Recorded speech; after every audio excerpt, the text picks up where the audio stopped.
গত ভিডিওতে বলেছিলাম কেবল স্টেড ব্রিজ এবং সাসপেনশন ব্রিজের মধ্যে পার্থক্য উল্লেখ করব।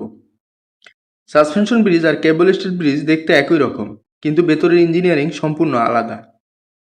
দূর থেকে দেখলে দুটি ব্রিজ প্রায় একই রকম লাগে। দুটিতে বড় বড় টাওয়ার আছে, স্টিলের কেবল আছে, আর ব্রিজ যেন কেবলের সঙ্গে ঝুলে আছে।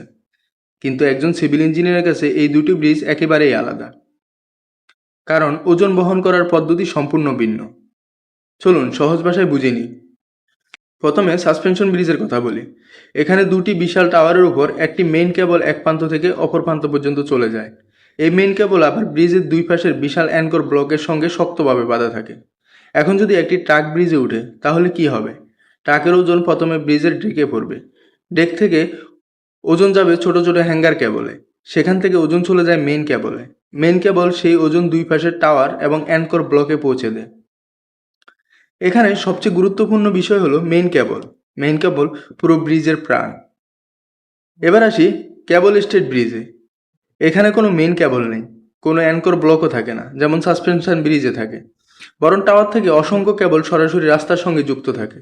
যখন একটি ট্রাক ব্রিজে উঠে, ট্রাকের ওজন প্রথমে ড্রেকে পড়ে, তারপর সেই ওজন সরাসরি কেবল দিয়ে টাওয়ারে চলে যায়। টাওয়ার সেই ওজন ফাউন্ডেশনে পাঠিয়ে দেয়। এখানে কেবলগুলো সরাসরি ওজন বহন করে। এখানেও কেবলই ব্রিজের প্রাণ। তবে এর মধ্যে সবচেয়ে বড় পার্থক্য রয়েছে।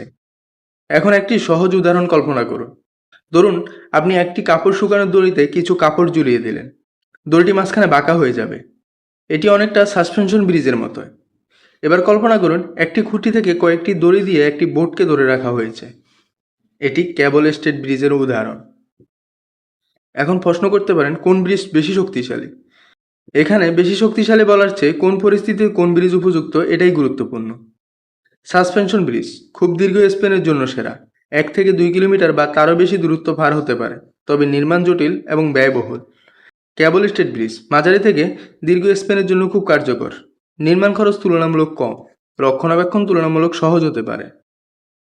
তবে বলতে পারেন দুটি ব্রিজে আধুনিক প্রকৌশলীর অসাধারণ উদাহরণ। কিন্তু মনে রাখবেন, সাসপেনশন ব্রিজের শক্তি লুকিয়ে থাকে তার বিশাল মেইন কেবল এবং অ্যাঙ্কর ব্লকে, আর কেবল স্টেড ব্রিজের শক্তি আসে টাওয়ার থেকে সরাসরি ডেকে যুক্ত স্টে কেবলের মাধ্যমে।